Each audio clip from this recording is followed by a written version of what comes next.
They are here. No, they will see there's a screen here. Yeah, yeah. Sorry, what? The screen? Do we have two monitors here?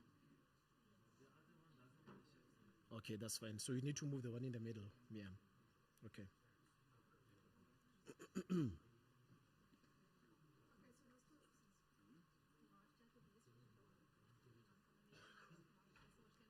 Is there no background?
office.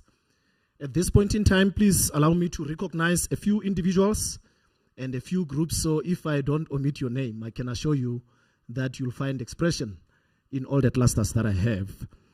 But first and most, let me welcome our Principal and Vice-Chancellor, Professor Bismark Tyobeka, who is the guest of honor and the main speaker for the day.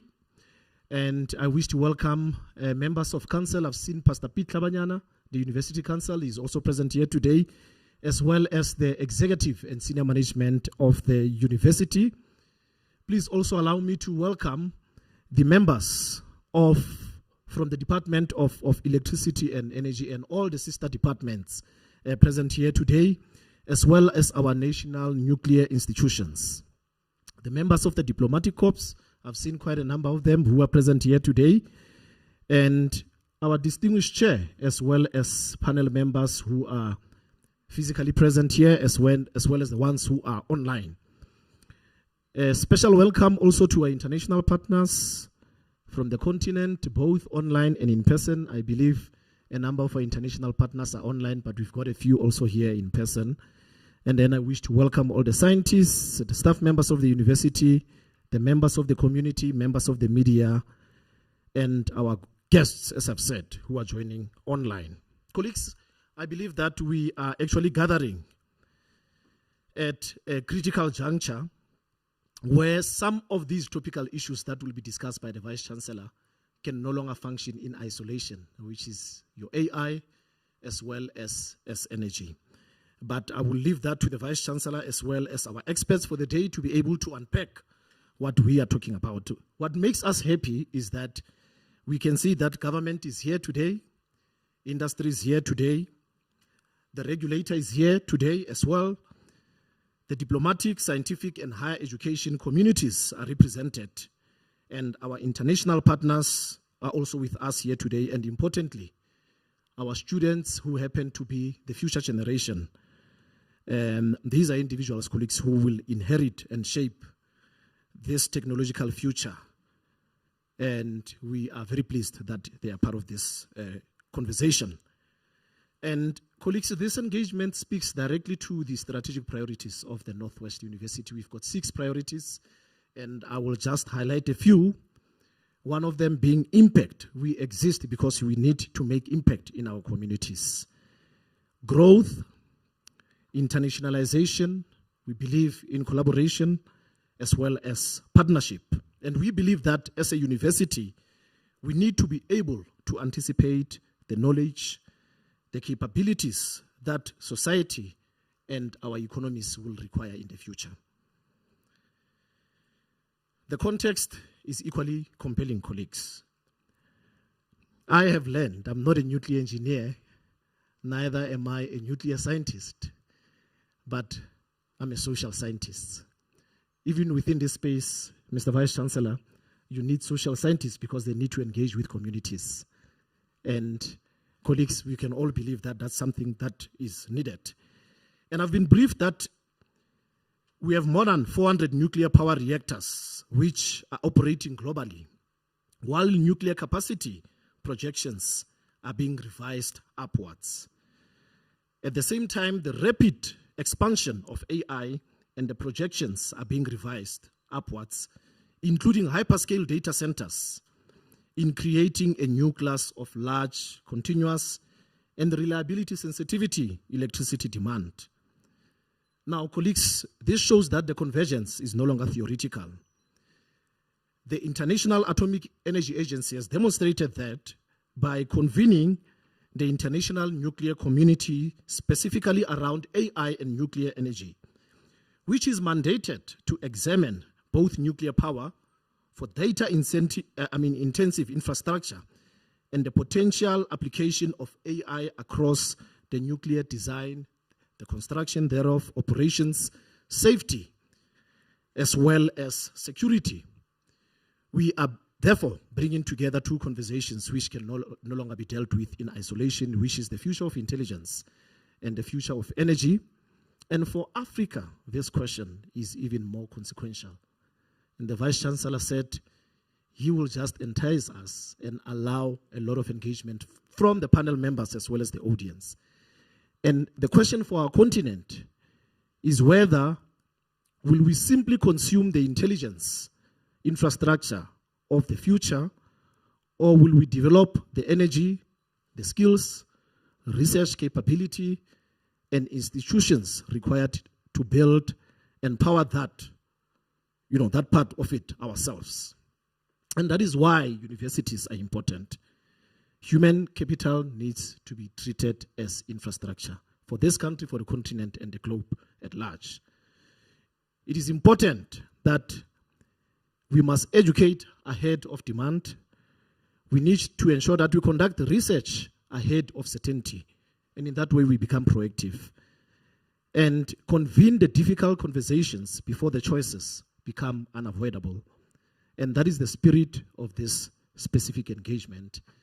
To formally welcome us, I will request Professor Francois van der Westhuizen, who is our Executive Dean for the Faculty of Natural and Agricultural Sciences, to come and introduce Professor Bismark Tyobeka. Just to mention that he's not only the Vice-Chancellor and Principal or a world-renowned nuclear engineer.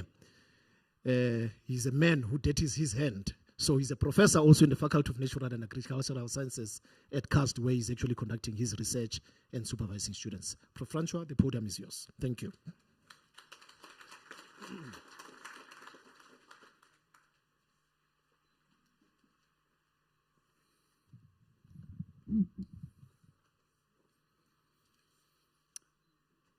Program Director, colleagues, the Program Director already welcomed some of you, but if you don't feel welcome yet, I'll do that again a bit. Principal and Vice-Chancellor, Prof. Mzubanzi Bismark Tyobeka, Council members and members of the University Management, leaders and representatives of our national nuclear institutions and the Department of Electricity and Energy, our distinguished panelists here today, colleagues from industry, academia and scientific community, students and emerging professionals, and our guests joining us online from across South Africa, the African continent, and around the world, distinguished guests. Good afternoon and a warm welcome here to the Northwest University. Whether you are with us here in person or joining us virtually from elsewhere in the country, across Africa or elsewhere internationally, we are delighted to have you with us for this Vice-Chancellor's public lecture today. The global reach of this afternoon's audience is particularly appropriate because the subject before us transcends national boundaries. Artificial intelligence and energy security are no longer separate conversations, and it's increasingly becoming part of the same global question about how we will power the economies, industries, and knowledge systems of the future. AI is transforming the way we conduct research, organize industries, deliver services, and compete economically.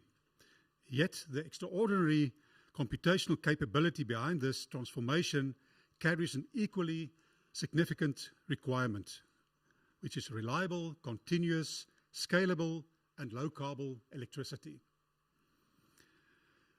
So this afternoon's lecture, which is Powering Intelligence, Small Modular Reactors in the Age of Artificial Intelligence, brings together two of the defining technological conversations of our time.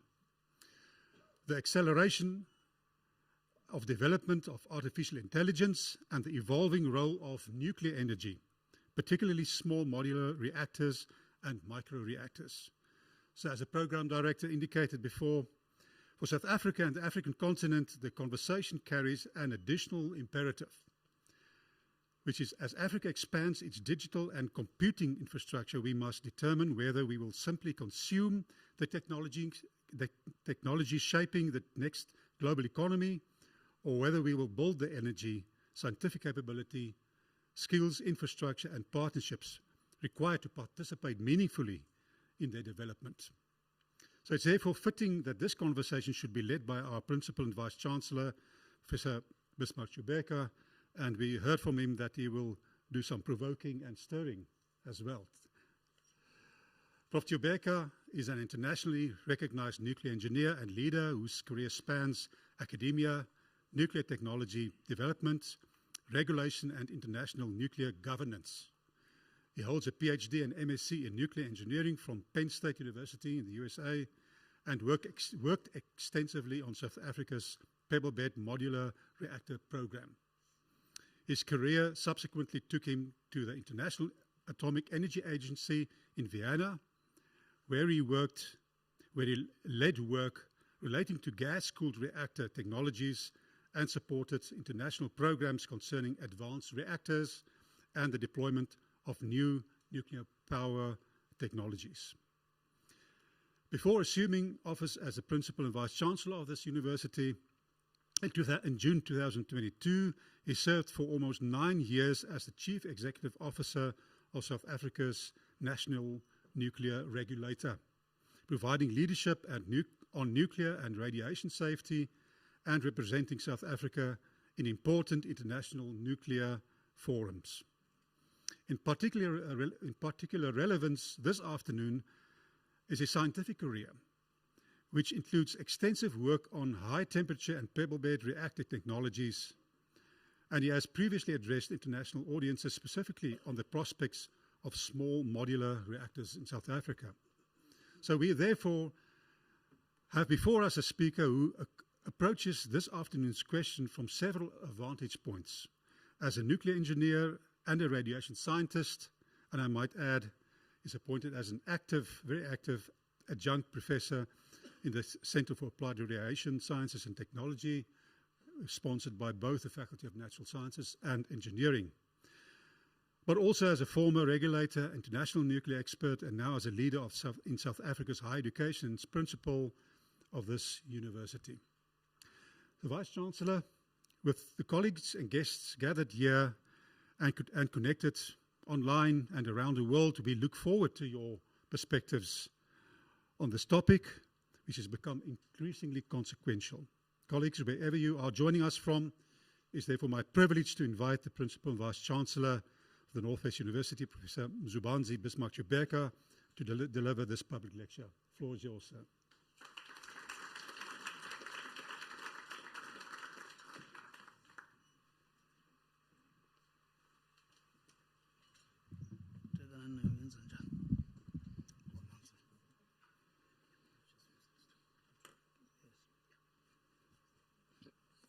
Thank you very much, Prof. Francois, for a very kind introduction.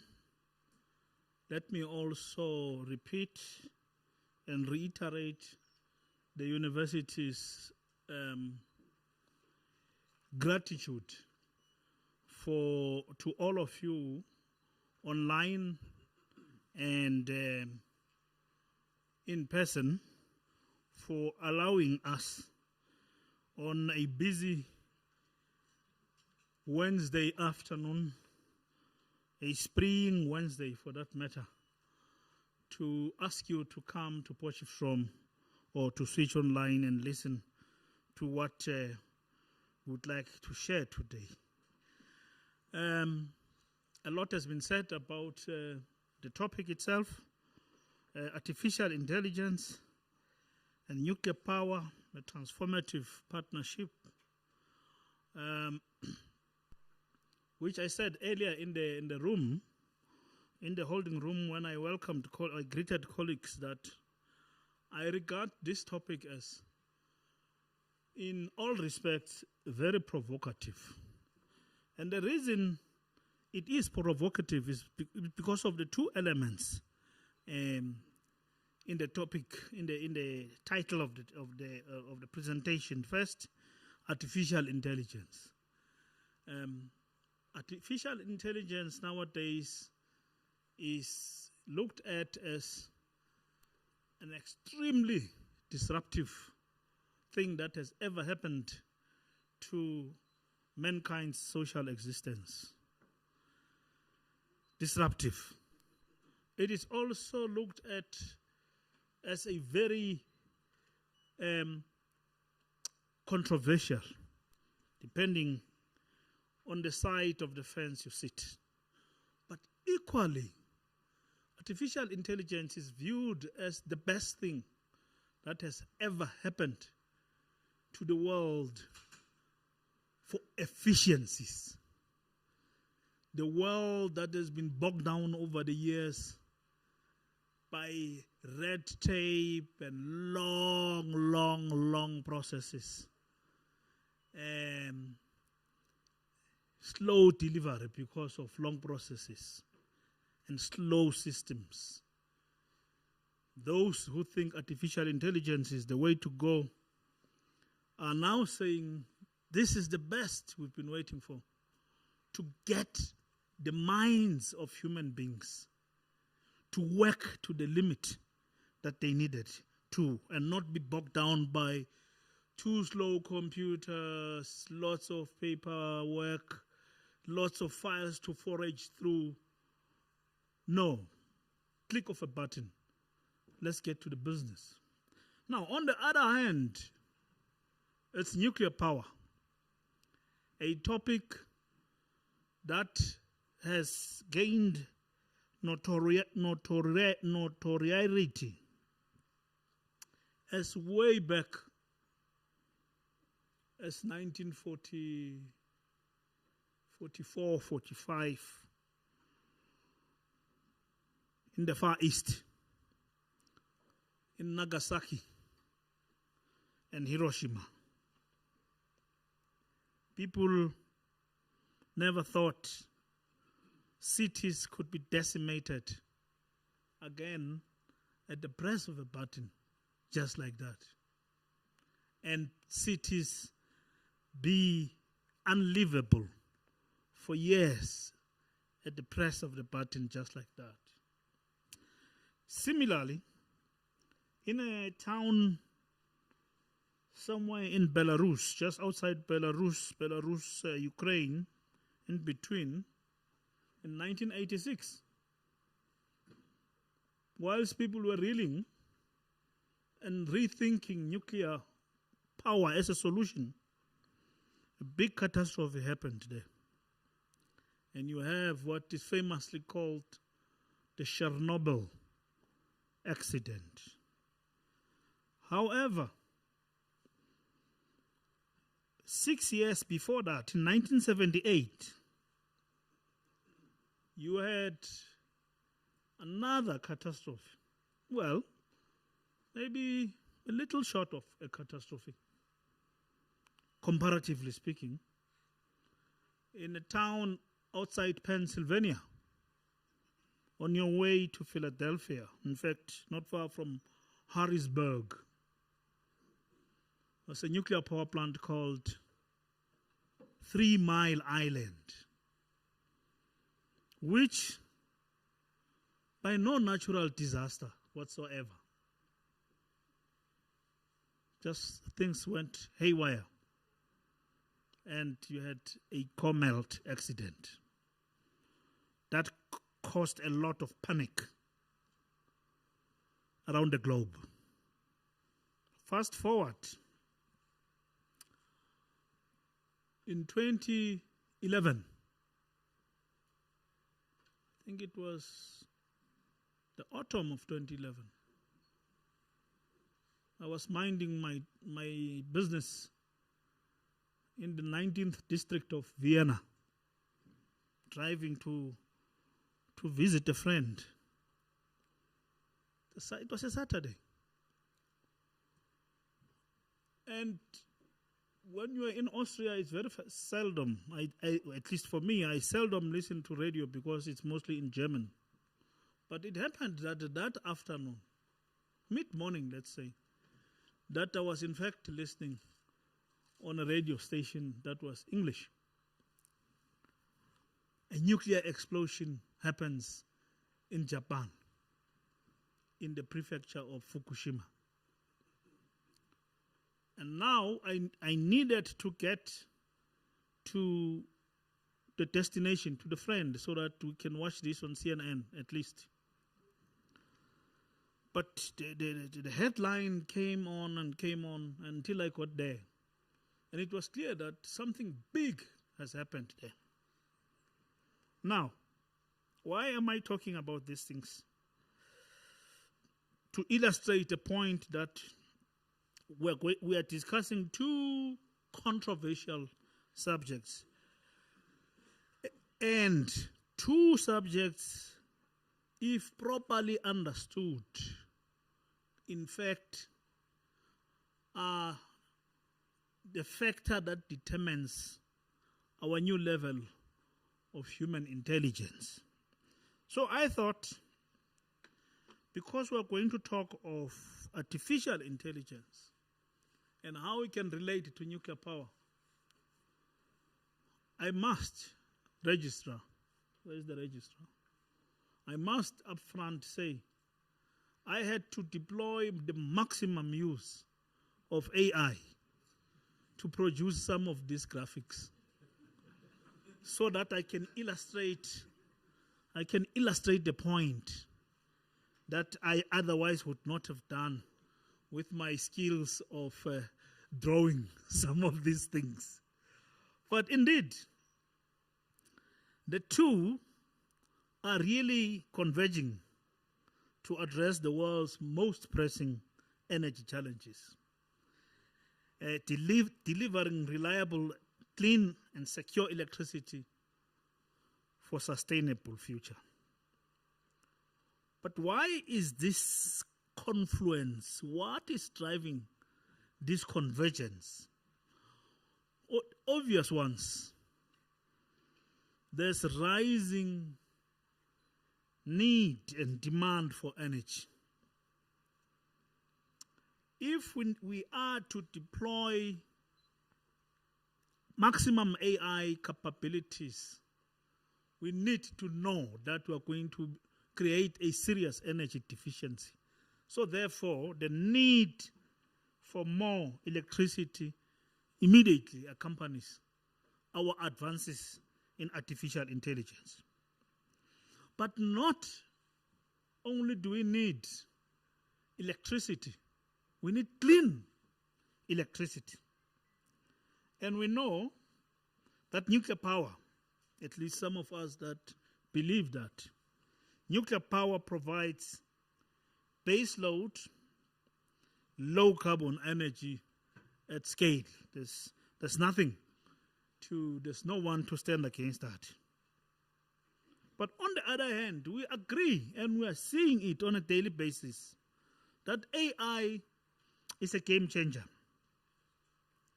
It can potentially help us to enhance the safety features of our nuclear power plant designs.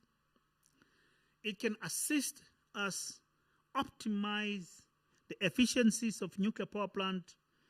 It can also assist us in making quick decisions across the entire nuclear value chain. And we'll see that as we go. Now, these brought together, AI and nuclear power can unlock the greater performance, the resilience, and the innovation that we all need to make and to power a better future for ourselves and the planet itself. So in this presentation, I try to explore how these two will shape the future of each other, how each one influences the other. Now, if you look to your left, to your right, to my left, you see that we start by looking at the growth of AI, explosive growth of AI models everywhere. Every day, I've lost count now. Every day there is a new AI model. Everybody thinks this is the way to go. I get all those WhatsApp and pop-ups that says you can try this for 3 months, try this AI model for 3 months, and you can leave ChatGPT. This is the best we can offer you. On the other hand, there's more training and more data and more computing that is happening everywhere around the globe. Therefore, all these demand power to fuel them. And secondly, talking of those models, is now an emerging trend of hyperscale data centers. We need to house this data somewhere. Gone are the days where every university had a big room for servers and so on. People are talking cloud computing and all those. But we need to house this data somewhere. You know, the clusters of GPUs that are running on a daily basis to crunch these AI models. The power density and the scale that is required to drive these machines is just soaring. So, the answer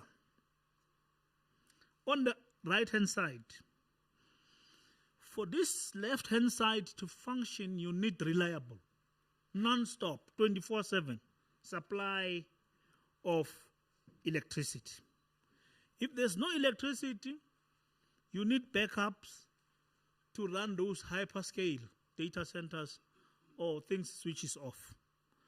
And when they switch off, more or less, our life stops because we are now so used to depending on them.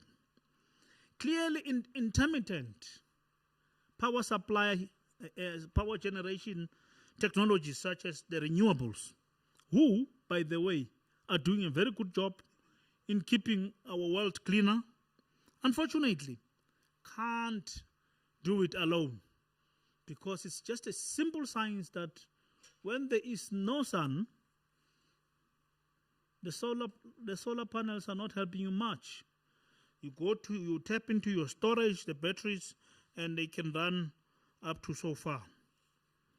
And of course, low carbon, firm, dispatchable power can be provided by nuclear power. And we're not saying put bigger stations.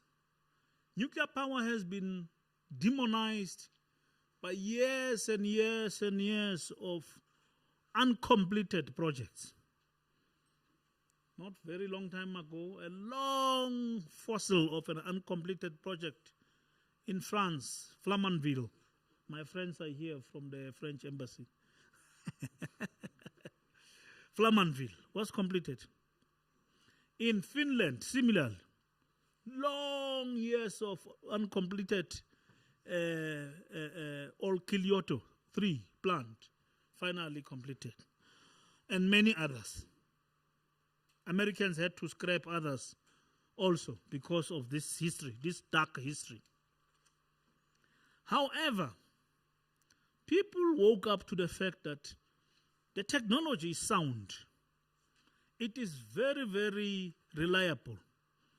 Perhaps the behemoth, this behemoth that we want to build, the 1,700 megawatts EPR that we like, the 1,600 megawatts, which one is that one now? Korean one, APR, 1,400, and so on. Or even our good friends in the Russian Federation, the VVER 1,200 or so-called toy, are nice and good. But those should not be the ones that limits innovation.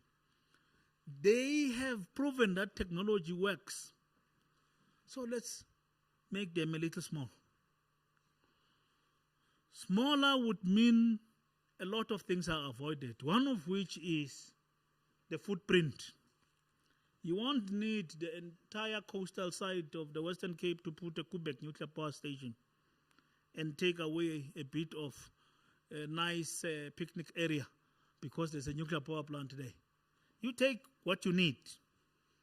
1, 2, 3, 4 football size fields. And that's it, you have a power plant. You do not need to zone it too far in terms of emergency. You don't have to put people 16 kilometers away. Don't build within these 16 kilometers because we don't want to struggle when there's an accident. Because they are smaller, they are safer, they are better, controlled in terms of in times of accidents. So again, why are they a natural fit? You've seen that on the left again. The data centers, they need availability. You can't say the data center is not available. Life stops. They need to be very highly reliable. They need power density. We've said that. They want predictable supply of electricity. Of course, that electricity invariably has to be low carbon. Nowadays, people don't buy things that are made of electricity that was generated from polluting sources. On the other hand, nuclear gives you all that. Nuclear power plant gives you high capacity factors. They are known for their firm base load. You can go small footprint if you go SMRs. They have long operating life. In other words, you can put it there and run it for 20 years without worrying about anything. Nowadays, we're talking 60 to 80 years.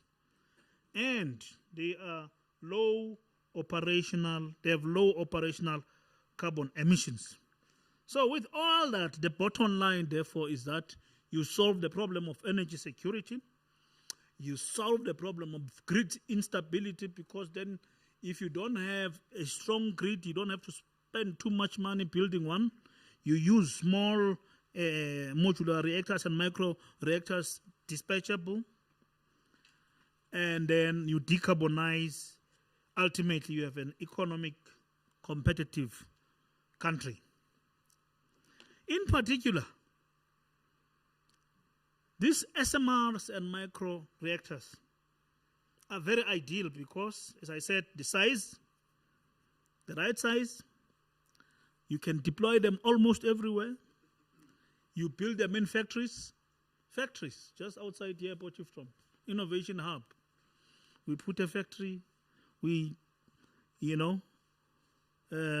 manufacture some of these modules, load them on a truck, take them to the plant, assemble, and off you go.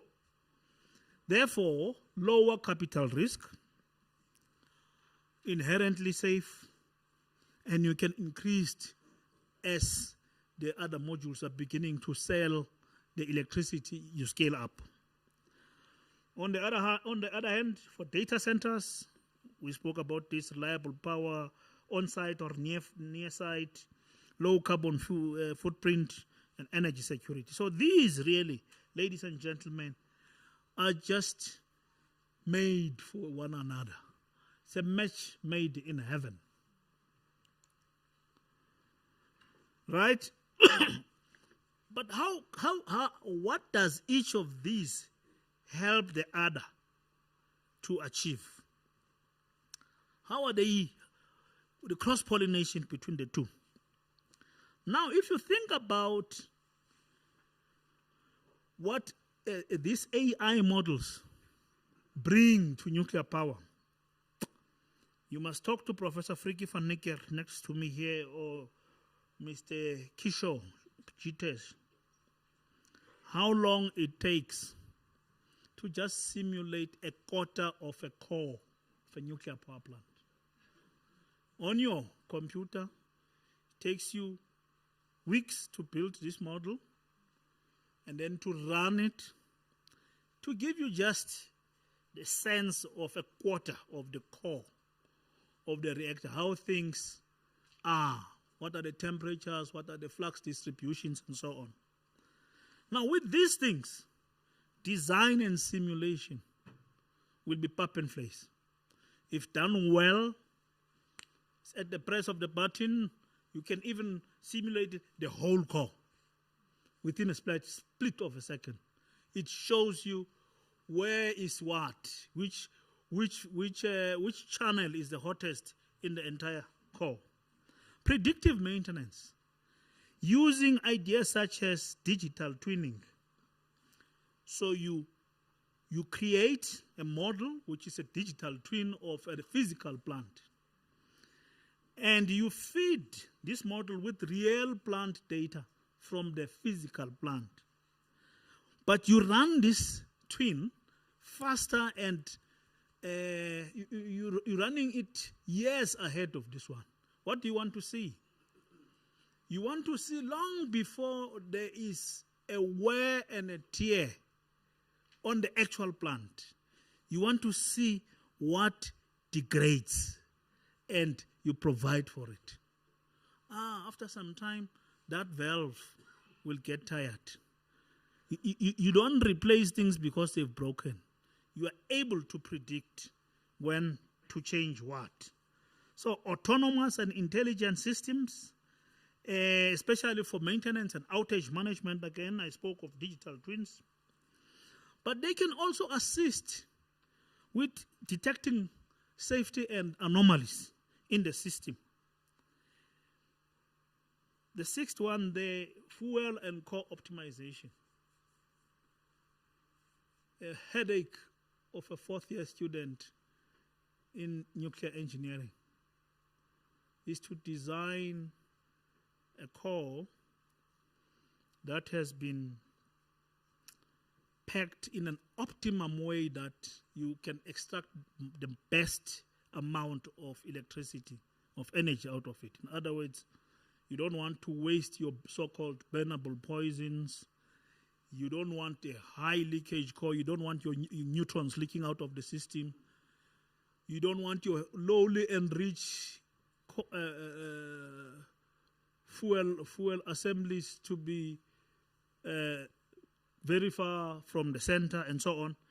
That whole optimization problem, which is a fourth-year project in nuclear engineering, is something with these tools that you can just solve at the click of the finger, and it gives you more options to run the most economic core or optimized core. And of course, Mr. Parther, the jury is still out there to see how AI can actually make your life easier in supporting safety, regulatory, and compliance issues. I am quite positive that with the good brains that we have in this country, in these 26 universities, we can make our regulator even more agile than it is, give faster regulatory decisions, and ultimately operate safe nuclear power plants for longer in the country. I think I probably said this already also, safety, operations, maintenance, design. Now, how do you package them? Integration modules for a reliable energy future. There are many ways where you can package these and use them based on what you want to use them for. In other words, the microreactors and the AI models. Now, the principles that will obviously keep you in check is, again, reliability and resilience, low carbon, flexible and scalable, locally relevant, partnership driven. Who do you do this with who or for who? So the first configuration would be to co-locate nuclear power centers and data centers. Think of the CSIR, or NEXA actually. NEXA with a big site, put SMRs there and get one of the biggest data companies to put their data center there. Straightly co-located. You are not worried about grid connection. It's one just behind the other. Or on-site SMR micro reactors. So at the site where you have data centers, bring a small micro reactor. Maybe something not even the size of this room. Maybe half the size of this room. It sits next door. It's powering your SMR. It's powering your data center. Or you can use hybrid systems, again, putting renewable power on the grid. Renewable generators such as wind and solar. Or if you want to go big, then use the ones where you will have to pull the transmission lines on the existing grid, of course, or build a fleet of modular SMRs.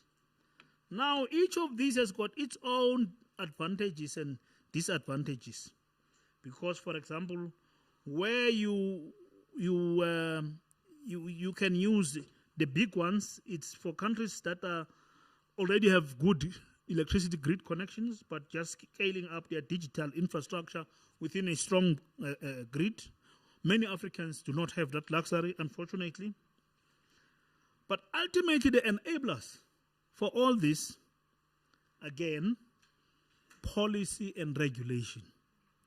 You can have all the best. Yesterday, I was in Cape Town at the PwC conference, and one of the questions I was asked was, and AI, of course, was a big thing in the conference.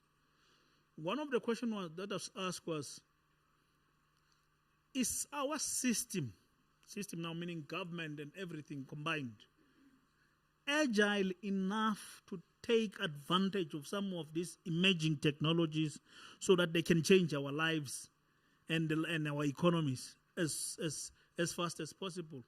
And the answer for me was a resounding no.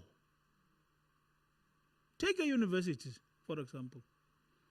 It takes years for the university to approve a course. Yes, not semesters.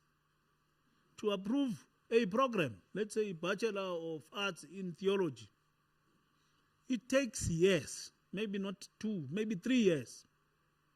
We're still talking about the approvals and so on. By the time we finish doing this, is this still irrelevant? It's obsolete, right? And I gave that example of when I joined as the vice-chancellor in 2022. One of the most topical things spoken about in academia was micro-credentials. And we went across the globe, meeting people in Switzerland, and all of them were micro-credentials. It's the big thing that's coming. Because micro-credentials don't wait for you to finish the whole degree. You can be doing something here and decide, okay, I'm going to branch and take 3 months to do that one, and put it, stack it. At the end, you have a completely reinforced base qualification. You've added the most relevant things that you will need to be employable. But still today, we don't have a clear framework for micro-credentials for all our universities because of the system. So policy and regulatory enablement is very key for this whole things that we're talking about here. Obviously, financing and risk mitigating, nothing comes without risks.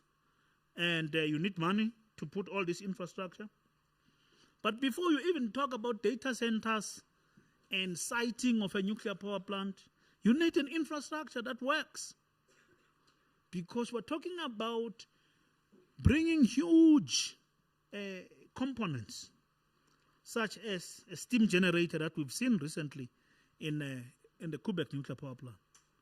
It takes years, again, to prepare for a barge, a huge ship that carries those big things, for it to be provided for in a particular port. It takes long lead preparation. Therefore, if we do not have that agility, these things will not happen. Ultimately, we need the technology and to innovate, so we must innovate more. And for that to happen, we need skills and local capacity. So, in short, nuclear and AI working together, they can build a smarter, a cleaner, and a stronger future for South Africa and the world. Now, we've given how they work together, what they can do for each other. But is this just talk? Or is something out there cooking? Yes, there's something cooking out there. Big companies are already talking about this. Google, everybody's uncle, Google, talking about partnering for advanced nuclear energy to power their AI and data centers. Amazon was there at the conference yesterday. Same story. If they have to go big in AI and data centers, they need more. Our friend, everybody's friend, Meta, same. Microsoft, Equinix, everybody, leading technology company are securing reliable, clean nuclear power for their AI era. Now let's get it closer to actual deals. These are not just empty stories. The deals are real. Kairos Power is on a deal for up to 500 megawatts to power the data centers for Google. Similarly, Amazon is on a deal with X Energy and Energy Northwest to build the XE100 advanced SMR, and that's going to go up to 960 megawatts in small modules. Now that name there brings goosebumps, that X Energy name, to every South African that has ever worked in the nuclear sector. Because it is the same energy the same technology that we developed here at the Northwest University, in Pelindaba, in Centurion, called the PBMR. And what did we do with it? And who are running it there? We're talking of those big deals that you see there. South Africans are leading the pack there.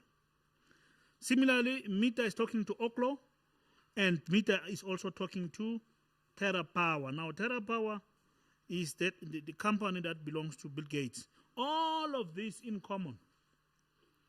What you see there is these are SMR, small. No one is saying it's the end of the era for big nuclear. But we are saying small modular reactors can in fact infuse and bring back that renaissance we've spoken about many, many years ago. And we will start building bigger and smaller. Towards the end, why this matters for South Africa and Africa in general? Well, they can power Africa's digital future. They can drive industrial growth of Africa. And they can strengthen our energy security. Imagine in Africa, data centers, industry and mining, hydrogen and fuel cells, connectivity and so on. All of these, for us to ultimately achieve them, we will need electricity, we will need data. So these are integral to the future of massive economic development for the country. Equinix, this is now the new story that I saw recently. I think it was about 3 days ago when I pasted this here. Equinix, which is a data company, they want to do this, to put a data center in Cape Town, and they are looking at powering it by 170 megawatts dedicated generation. Most likely to be a small modular reactor. Here at home. We're not talking about a pipe dream. So it is important that we now plan and deploy to power Africa's future digital economy. For Africa, imagine the opportunities are immense. 9 out of the 20 fastest growing economies in the world are in Africa. Therefore, the potential is sitting there. 1.4 billion people by 2030 driving energy and digital demand if we do things right.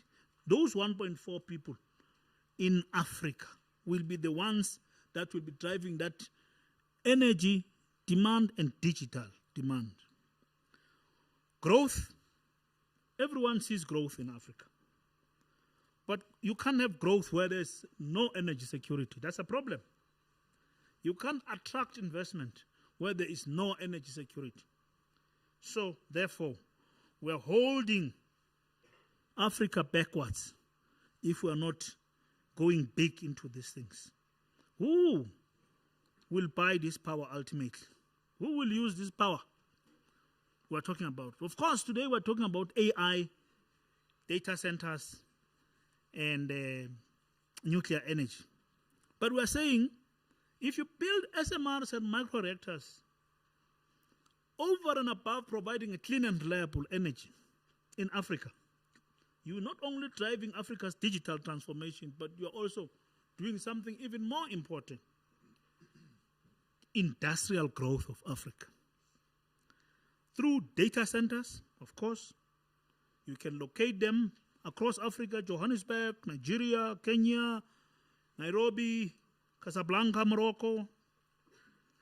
That's where people are thinking to put data centers. And hence, you can put SMRs there. Everybody is scrambling for critical minerals nowadays, but nobody tells you how. Where will the energy to mine and process these critical minerals come from? We argue that there is potential for SMRs in the Congo, in Zambia, in South Africa, in Namibia, in Guinea, because that is where the big chunk of these critical minerals is sitting. Industry and manufacturing, similarly, you need more power there. The Suez Canal area, lots of potentials for development. Ethiopia, as you know, industrial parks are being, but where will the energy come from? The answer is small modular reactors. Hydrogen and desalination. We are actually running empty on water in the country. South Africa is a water scarce country. With small modular reactors, we can solve that problem and use the excess heat from these reactors for nuclear desalination. Of course, data companies like telecoms, finance, digital services. So these are all your off-takers. You will not run short of the off-takers if you get these things right. The public service, of course, government, universities, and ports, and so on. It's all good to say it, but there's always a catch. How are you going to do it? The problems and challenges. I've spoken about regulatory hurdles. They're always lengthy, for good reason, Mr. Parther. They will have to start anew licensing processes for co-locating, for example, a data center and a small modular reactor at the back of the factory. Such regulations do not exist. Financing and economics, again, those are the challenges. Supply chain, everyone is talking about these things. And you've seen the deals in the US. When we all start to want to do it now, we decide to do it, there will be many people in the queue. The world will not afford to give us, all of us, these orders. So the orders for these things will take forever. So supply chain is going to be a big problem, especially in the era of wars that we see nowadays. They are the big disruptors of supply chains. Skills and human capital, us, the universities. The shortage of specialized skills and the need for long-term capability building is one big problem. Safety, security, and public trust.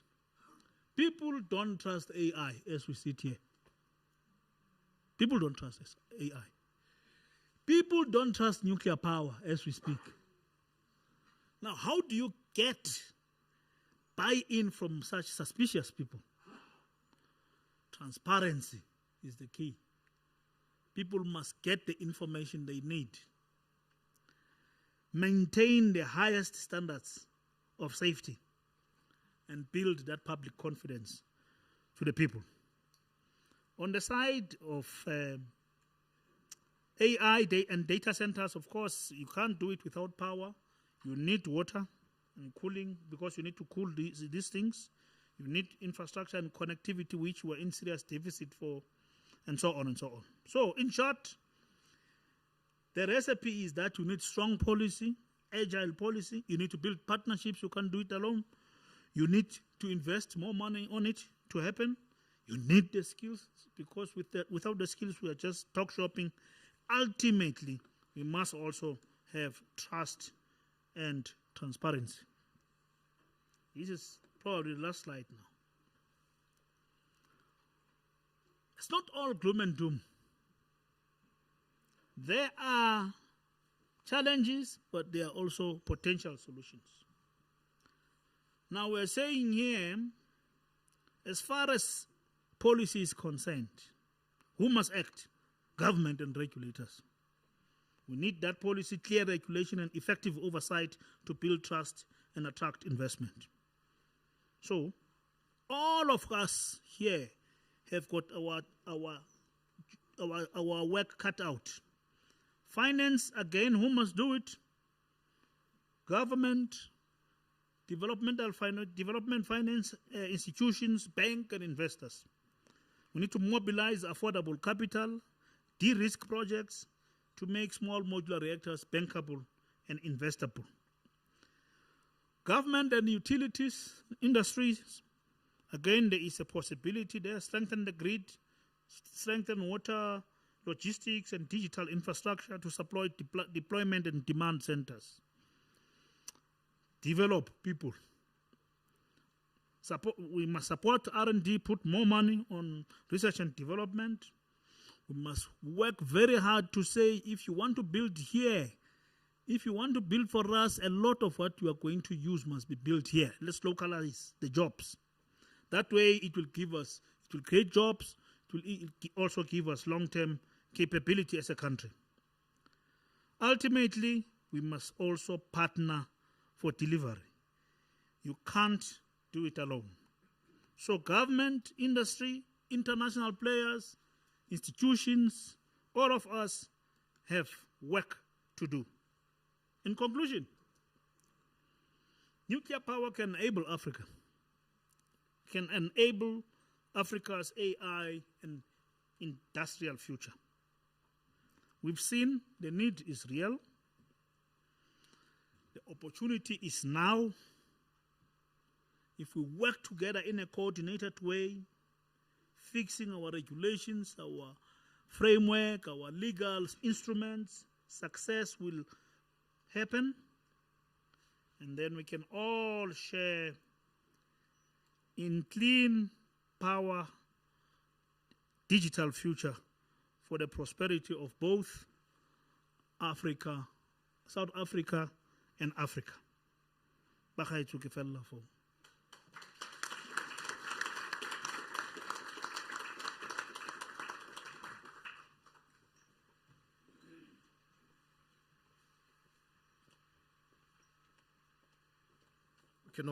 Thank you very much, Mr. Vice-Chancellor. A round of applause again, colleagues. Yeah, this was indeed thought-provoking, colleagues, and thank you very much, VC, for taking the time to prepare this. It's quite insightful.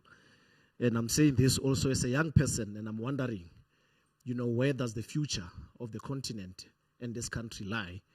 And if we are really, to implement and effect some of these ideas that have been brought forward, we will have a prosperous nation. And colleagues, I just want to say once again, the proposition has been firmly placed before us. And as the VC has indicated, the purpose of the lecture, it is to ensure that we provoke conversations and not to close any conversations. And as he has mentioned, the opportunities are significant, but so too are questions. related to technology, economics, financing or investment, regulation, safety, skills, but as well as the public confidence, because we are a microcosm of society. And ultimately, whatever that happens has to happen for the people. And at this point in time, we are privileged to have with us a number of panelists. And as I introduce them, I would appreciate if they can stand. Those who are in the room and those who are online can also please be projected.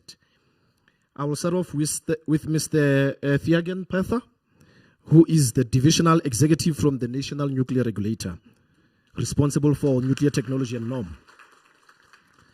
And then we also have Mr. Jitesh Keshaw, who is the Chief Technology Officer from NRWADI, the National Radioactive Waste Disposal Institute. Then we have one of the advocates. Before I met her, I must confess that I met her on TikTok first because of her engagement on TikTok, Ms. Princess Mtombeni, who's the founder of Africa 4 Nuclear. Then online colleagues, we've got our very own Professor David Serfontein, who is the Professor for Nuclear Engineering, Science and Technology within our Faculty of Engineering. Prof, we recognize you online. We also have Dr. Katlego Poshoko, who is the Manager for Data Services and Application for the National Integrated Cyber Infrastructure System at the CSIR, the Council for Scientific and Industrial Research. Dr. Poshoko, we recognize you as well. And then we have two of our professors, obviously, who will also be engaging and functioning as rapporteurs. Professor Majola, who is seated in front of me, and Professor Vishana Naika. They will be working with us. And at this point in time, I'm going to request our chair of the session, Professor Frick van Niekerk, who is a distinguished scholar and who is known to many of us here for his contributions, not just in research only, but also within the energy space, both within the institution, the country, as well as globally. So, Prof, the floor is yours for the panel discussion, as well as the Q&A. Thank you so much. A round of applause for me, please.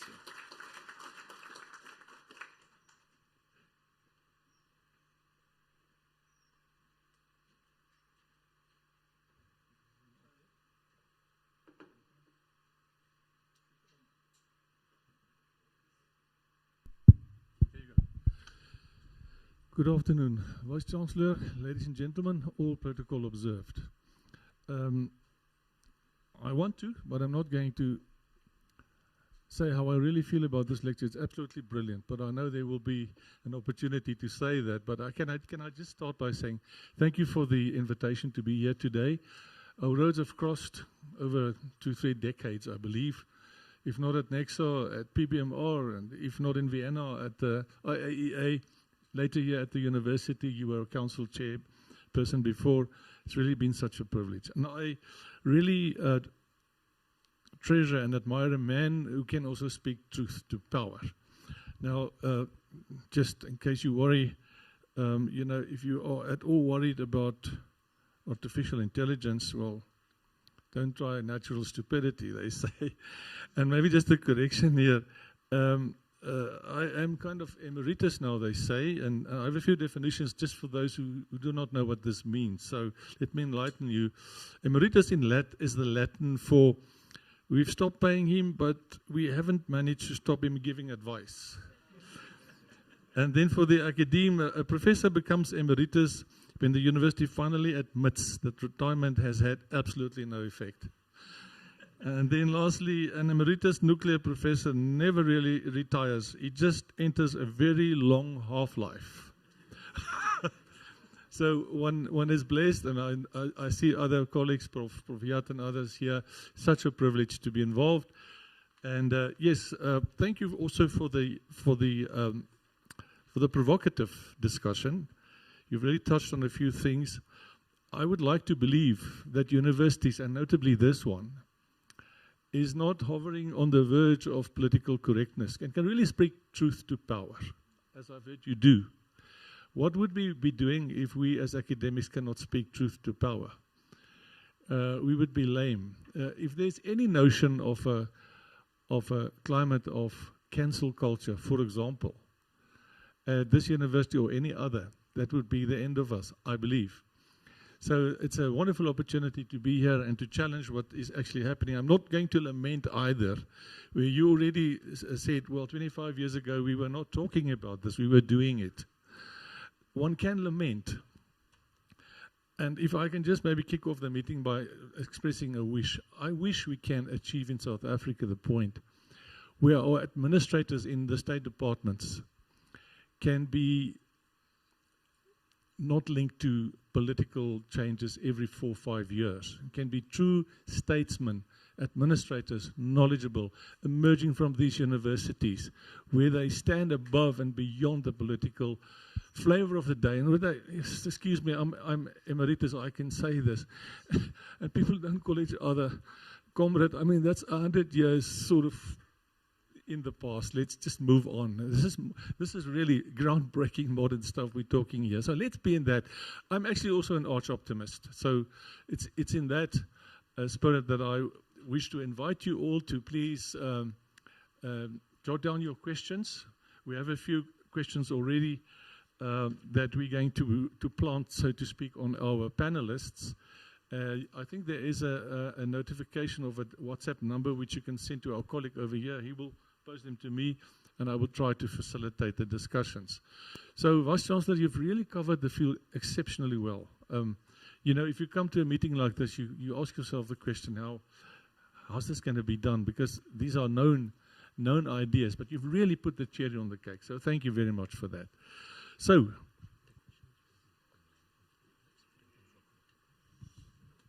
also online.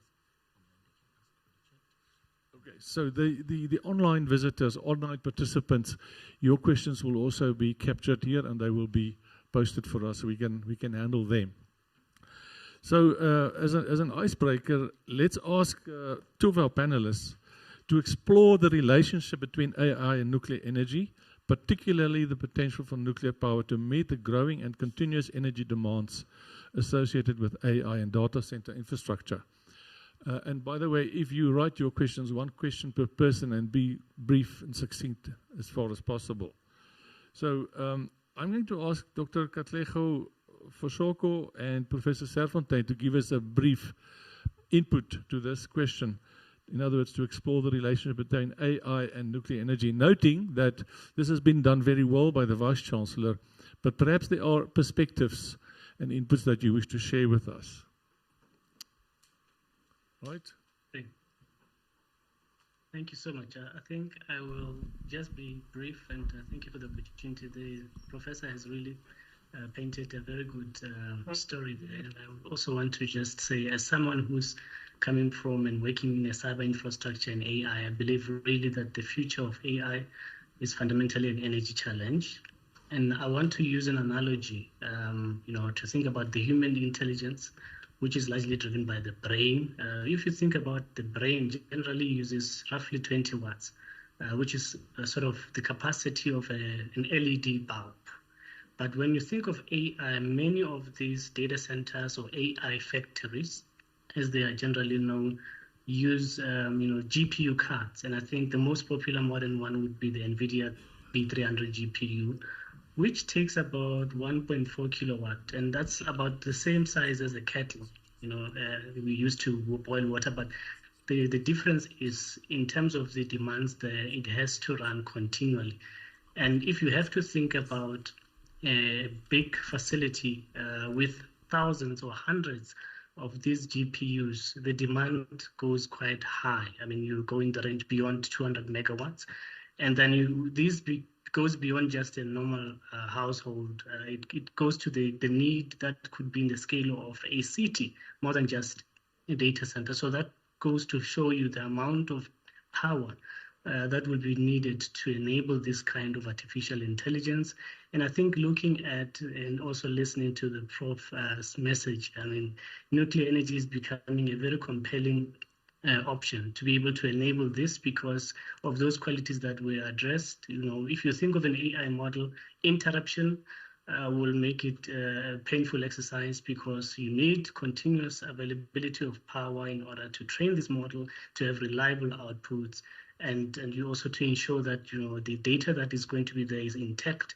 So as a result, they can't take breaks like humans, they can't switch off, and so there's a need to leverage that capability and capacity that potentially can be leveraged from nuclear. And I think if one also has to look at the practical announcements, I think that I want to add on to the announcement that Prof has alluded with Equinix. I think we've seen recently on reports the companies such as Stratos who have announced that they want to put in an AI cloud to the tune of 400 of those kind of GPU cards.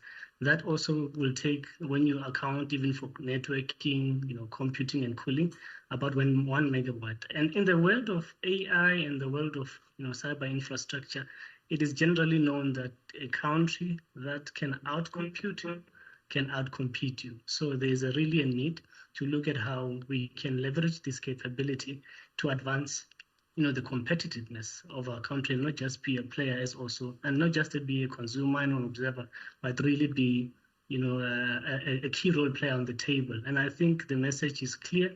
The future will really require this continuous supply, and the capacity factor that has been alluded to will make a huge impact. And yeah, it is something that the conversations need to be continued.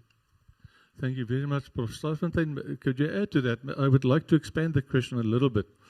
If we know that electrical mobility is a major theme nowadays and about to disrupt major technologies and about to consume an enormous amount of electricity, why do you think does modular nuclear reactors all of a sudden become a theme only for data centers? What is the link? Can you maybe speak to that? Yes. Chair, Honourable Vice-Chancellor, all dignitaries, I would start with the business model for energy generation and saying that there is two situations. Either you have competition or you don't have competition. So the link with data centers is that the thinking up till now is that you will have to generate the power on the premises of the data center, and the data center will not be connected to the grid. We don't have other technologies. You can't put a coal plant, it's dirty, but you can't physically do it. You can't put a hydro plant there. A large nuclear plant will probably not work, and so forth. So if that is the case, there is basically no competition. And if there is no competition, then you don't have to worry about cost, and you can just say, if I can manufacture this thing safely, and we know that we can manufacture it safely and supply it on time, which I believe we can do, then the future simply belongs to small modular reactors as far as data centers are concerned. It is my main focus of my research is the economics of nuclear power compared to the alternatives. And what I find, calculation after calculation, is that currently nuclear power is more expensive than a combination of, for instance, solar and wind backed up by pump storage, batteries, and gas. And that's not my personal opinion. That's the official line in the IRP, the Integrated Resource Plan for Energy 2025 that government has just published. They say if we take nuclear out, our power will be slightly cheaper. If we put nuclear in, it will be slightly more expensive. That is for large nuclear reactors that are relatively cheap. At this stage, small modular reactors are expected to be substantially more expensive than large modular reactors. So at this stage, we face a cost problem. If we don't have competition, then you can just forget about the cost problem and just implement.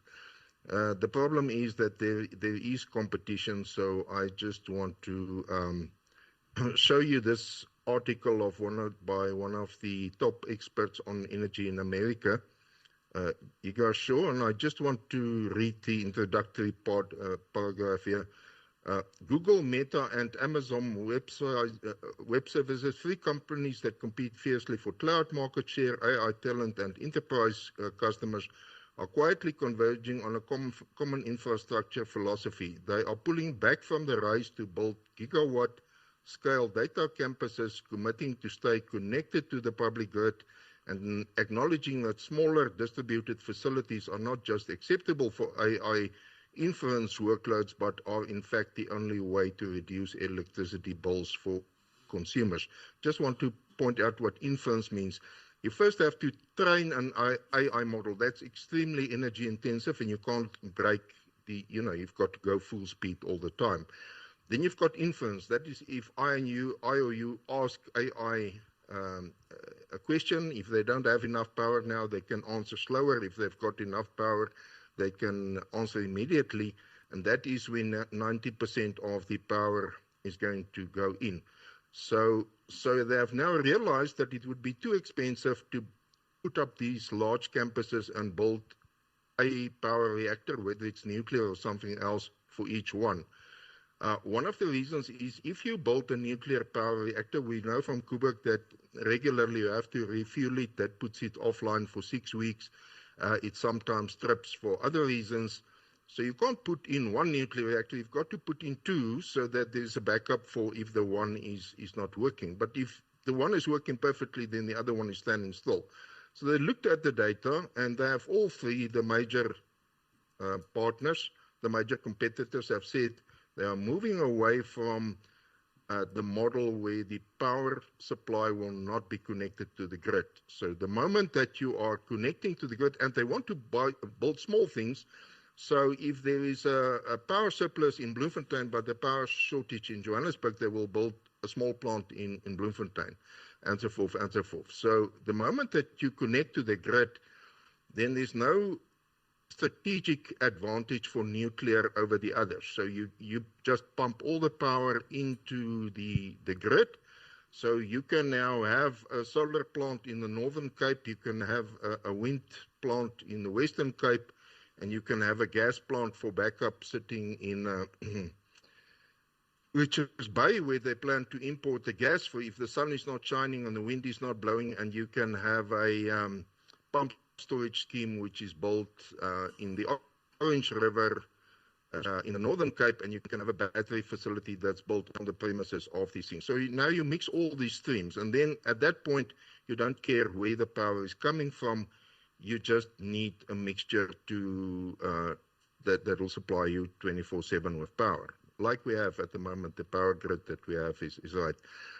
The power consumption is going to increase, so we can't rely on what we have. We will have to build new power plants and a stronger grid, but it does not have to be on the campus of the data center, which means there is no strategic advantage to small modular reactor that can be on the premises.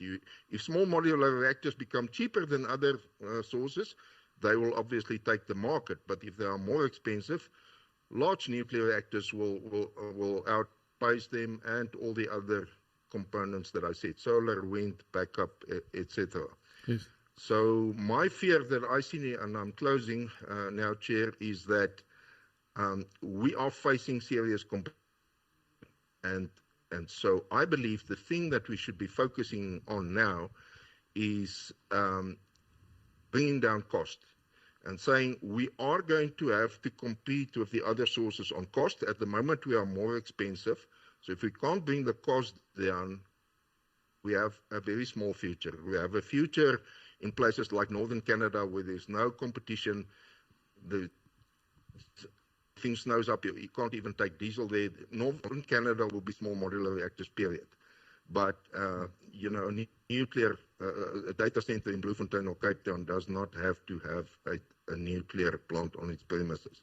And if that last option is going to come through, cost is the thing, and we must chase reduction of cost. Thank you very much. Thank you, Professor Fontaine and Dr. Vasoko, for your insightful contributions. I do think that there might be some other considerations besides safety and cost. I think it depends on the socio-political environment where you are established or establishing a data center. If there's a likelihood of your cables being stolen, if cables running to the grid, you would probably think again. I think even in economies like the USA, and by the way, there are only about 28 odd true liberal democracies in the world. The next are what they call failing democracies, and the USA and South Africa are that second group, which is quite interesting. And then you get your dictatorships and so on and so forth. And there are people who are saying, well, if you have a flailing or a failing state situation, then, you know, nuclear power and the like is kind of high up there. And this is, I think, why many very wealthy international companies are considering basically privatizing the energy supply, in a sense, to make sure that they have supply on the spot and only worry about the fiber cable and not the rest. But I think that is something that we will grow beyond. As I'm an arch optimist. I think we will overcome this. The way we think of intermittent electricity now is quite different than 20 years ago. In 2008, we had the world's top utility. We would not have had these concerns that we have nowadays. And I think we can get back there again. Okay, so let's move on. I'm going to ask Mr. Pather, Mr. Kershaw, and I will add a little bit to, again, Prof. Tyobeka covered this well, but can you consider how AI can contribute to the advancement of nuclear energy, including improvements in plant design, construction, operations, maintenance, safety, and so on? Noting that nuclear engineering specifically is inundated with multi-physics, large computational arrays, where neutronics and thermodynamics and material science and all the rest is tightly knit into multi-physics arrays. It's really at that level. And it is not necessary nowadays even to have experimental facilities for everything.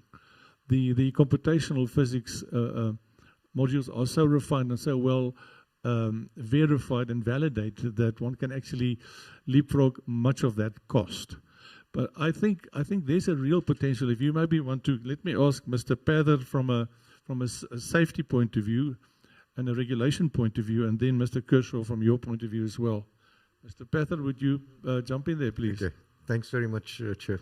And thanks, Vice-Chancellor, for this rather provocative and, I think from my perspective, timely topic to actually be discussing. Certainly not just in this forum, but in many other forums, the applications of AI and things. You know, one of the things about AI, it kind of snuck up upon us. We looked at it. We had various aspects of it. I was looking in my car this morning, and you know, there's this little computer on the screen, and now I'm not driving one of the new cars. I've got it's a Mercedes, but it's a 2007 model. But built into it was a whole lot of AI issues where it controls, it reads the fuel pressure, it decides how much of fuel I'm using in liters per 100 kilometers, all of those kind of things. So AI started with little things, and it grew on us. Today we use it for so much more, and there is growing demand. So I think these need for the data centers and things like that come from that. Now, in the perspective of AI now is also being used in various manners in terms of operational efficiencies. That's where it started. Now, from a regulatory perspective, this creates a challenge because with enhanced use, regulators are conservative. They want reliability, transparency, clear understanding, auditability of the data. The systems are providing useful applications in terms of, as you said, Prof, processing large data quantities, automating things, trending it. So the challenge for the regulators is not going to be whether AI should be allowed in nuclear or not, but more in terms of how it will going to be allowed, because it's a natural progression and we need to be ready for it. But as I said, we are conservative as regulators, so the key aspects of safety assurance and human accountability. Because if systems are allowed without human in the loop, then AI is not going to be readily accepted or acknowledged by regulators. We need that accountability. Nuclear systems carry a significant risk. The prime responsibility is then assigned to the operating organization. If the organization now just adopts AI and says, oh no, the computer did it, so I have no control over it, that's not going to be something that as a regulator we're going to be accepting very easily. But it's certainly there. It's providing quite good inputs potentially in terms of enhancements in design. And we've seen it not just in nuclear. I'm also an avid fan of Formula One. The advances that Formula One has actually seen in terms of drag reduction and the various designs of their cars, it's all computer-based and being used significant quantities of AI. So those are now being translated into the nuclear space and building on the same thing. So we do need to look at it, but we also need to look at how it's going to be managed and how the accountability is actually demonstrated through to the regulator. Thank you. Those are sobering thoughts. Mr. Kershaw?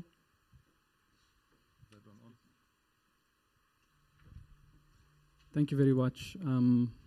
Professor, thank you for your, and Vice-Chancellor, thank you for your remarks. The meaning of professor you've lived up to today. It means someone who makes a public declaration on his expertise, and you've lived up to that, and you've lived up to it many times. And I appreciate today for making the declaration about AI and nuclear power from this university, which is, by the way, my alma mater. So let's get to the topic here. You wanted to know about the design and what the implications are for nuclear, and you've given us examples of how, at a click of a button, you can do the whole core calculation, which took months to do before. But I turn it the other way. When 3D modeling and of designs, etc., started coming about, compared to the old days where people sat with thousands of drawings in a room and 20, 30 engineers going through them to see if the interfaces match, etc., and coming to a conclusion, we're going to build this bridge or we're going to build this nuclear power plant. And they go ahead and do it. Now, one would think with all this new 3D modeling technology, we're not yet on AI, I'm just going a bit back. We'd have thought that to build a nuclear plant, instead of taking 10 years, it's going to take 3 years. But the time still remains the same. The time to build a bridge today, compared to what it took 30 years ago, might even be longer today. It's because the regulators, etc., all tap into this technology, and they're able to analyze and find problems quicker. So the human use of such technology may be constrained by something I can't explain. Maybe someone should do a study on that. But it still takes us the same amount of time to do things, even with all the technology that we have. What's important, and we've seen this in the AI bubble. I don't know if anybody's heard of the AI bubble. There's a view that AI is going to collapse. Now, I don't share this view. I think AI is here with us, to stay with us for eternity, just like when the calculator was invented and everything else. But what's going to become important, and what they've seen in the IT sector, because what happened is IT companies just let go or retrenched hundreds and thousands of employees and said, with a click of a button, we can generate the code to do a particular thing. And they were doing this until they got problems, and they found that this code was not as good as they thought it was. They had to bring back people. But guess who they brought back? They brought back the very best of the best. So what's going to happen is the grunt work, the actual guys doing the mini coding, etc., that might be taken over by AI, etc. The same thing in nuclear power design, nuclear research, reactor design, etc. But the expertise and the quality of people that you need at the top to do the approvals, to do the reviews, you need very, very good people. And this is where the university comes into play. And I'm pleading, I believe that about 5 years ago, your School of Nuclear Engineering was moved and scaled down. And I think that if we're going to go this route and build nuclear power plants to the scale and pace that we want to do, we need to really look at our universities to get the right skills at the right level. I was just speaking to a colleague now. He says in France they are building 25 gigawatts of nuclear power in the next 20 years. And they have a skills pipeline for that program of 100,000 people. If we're talking about 5.2 gigawatts in our IRP today, we are talking about 20,000 people. So as a minimum, because it doesn't scale linear. You need a baseline of skills, and then obviously the more gigawatts you build, it tapers off. So are we ready as universities and tertiary institutions to supply those skills, 20,000 of them, after we've narrowed down or closed down or minimized our interventions in terms of that. I can talk forever, but I just want to talk about one thing, the cryptocurrency. And you might see there's no parallel. What's he talking about? But the cryptocurrency revolution did not wait for the regulatory space and the policy space. It came into people's lives, and then the regulators and the taxman and everybody started saying, we need to get on board of this train. And the same thing's going to happen with AI. It's in our lives. It's there. Nobody can stop you and me or anybody from using AI. So the regulators and everybody else needs to get on board to be able to do this. We shouldn't wait for regulators to say, oh, now we can use AI. We should use what we have, and the regulators will come on board. Thank you very much. I remain enthused and impressed by the talent we have in our country at the right level. I wish people like you and Prof.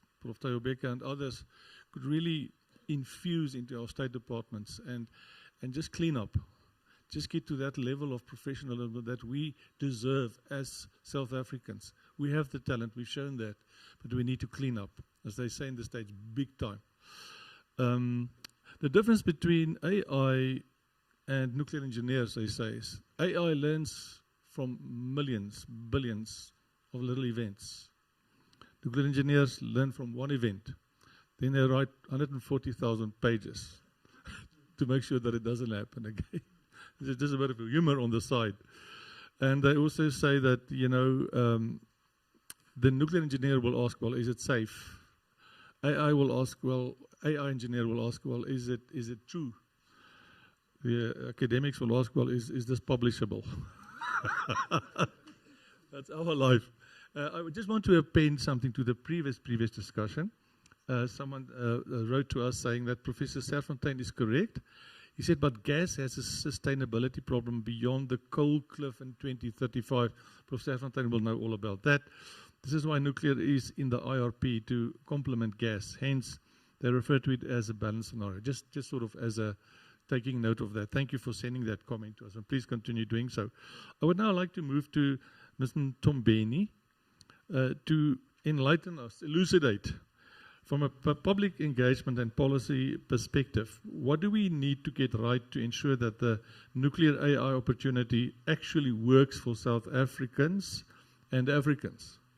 Noting that we are in a recoverable but a bad position. Sociopolitically, economically, we deserve better. What needs to happen henceforth? Thank you so much. Good afternoon, everyone. Prof, thank you for inviting me here. I'm glad you are on TikTok. Because that's where you find many people, especially young people, if you want to relay the message. I live on social media. I love social media. And recently I've been getting a lot of questions, people asking me, or people decampaigning data centers altogether. And I've been defending data centers, and they think I'm being paid to defend them. Because it doesn't make sense to me. How do you oppose data centers, but you are using social media? You are using Google. And also, we see so many pictures, posters created, events posters, which are created using AI. But people are not aware that those posters have been created using AI. They don't even know that what powers AI, the infrastructure that powers AI, is data centers. So there's a whole lot of information that we still need to disseminate. But to answer your question, I'm going to deliberately approach this from a different angle. And the angle is that, we speak about physical infrastructure, we speak about energy infrastructure, digital infrastructure, but we do not speak about the trust, because trust is also infrastructure. Yes. You cannot, you can have the best technology in the world. You can have as you mentioned earlier on, the match made in heaven, of AI and nuclear. But if public does not trust what you are saying, it's meaningless. And I'm sitting here with my colleague from the regulator who can tell you very well the challenges that we are facing as the industry in terms of public trust, in terms of communication or public participation. And that brings me to my second point, public participation. As the industry, we focus a lot on public acceptance. And public acceptance, to me, it means that you have already made a decision and now you want me to accept it. And that's not how communicating infrastructure development should happen. It should be a meaningful public participation. We need to go to people before they actually, or before you even think of developing your energy or your infrastructure, because you cannot build trust using PR campaigns. And I can tell you, people need to know that people need to trust the people who are communicating the message. People need to trust the decision makers. And if I could ask you in this room, if you trust government, if you trust our government, you don't have to answer, but I already know the answer. If you can go out and ask the public if they trust our decision makers, our policy makers, they do not trust them. And that's an honest truth. Prof. Faneke, you said earlier on, we must speak truth to power. And I was excited because that's my language. I do speak truth to power. And yes, public trust is very important. And now I want to speak about Africa. We usually ask a question of how do we bring these technologies to Africa? And the question that we should be asking is how do we build capability through this technology? We have seen this movie before, Prof. Tyobeka, where African countries, they supply technology, or they supply raw materials, and you find other countries, developed countries, they harness this expertise, this high expertise, and they own the intellectual property. And you mentioned the X-Energy, which is a sad story for us South Africans, because we exported an intellectual property, and it did not happen with X-Energy alone. It happened with Chinese. They also own a technology that is similar to PBMR. And that is the sad truth that we are living in as Africans. So I, Prince Mtombeni, want to see South Africans not only consuming the technology, I want to see them participating in researching the technology, in financing the technology, in regulating the technology. And most importantly, I want to see young black South Africans building businesses around the technology, because it should not be about exporting or welcoming a technology that comes from somewhere else, and it is delivered to us as consumers, but we should also participate. We need to see local businesses participating in the value chain of these infrastructure that we're talking, energy infrastructure that we're talking about today. We need an African, a proudly South African small modular reactor, Dr. Tyobeka, which is something that we should already be developing. And that's just my take in this whole thing. And you spoke about challenges earlier on, and those challenges is that we are sitting here with a challenge. As I said, you can have the best technology in the world.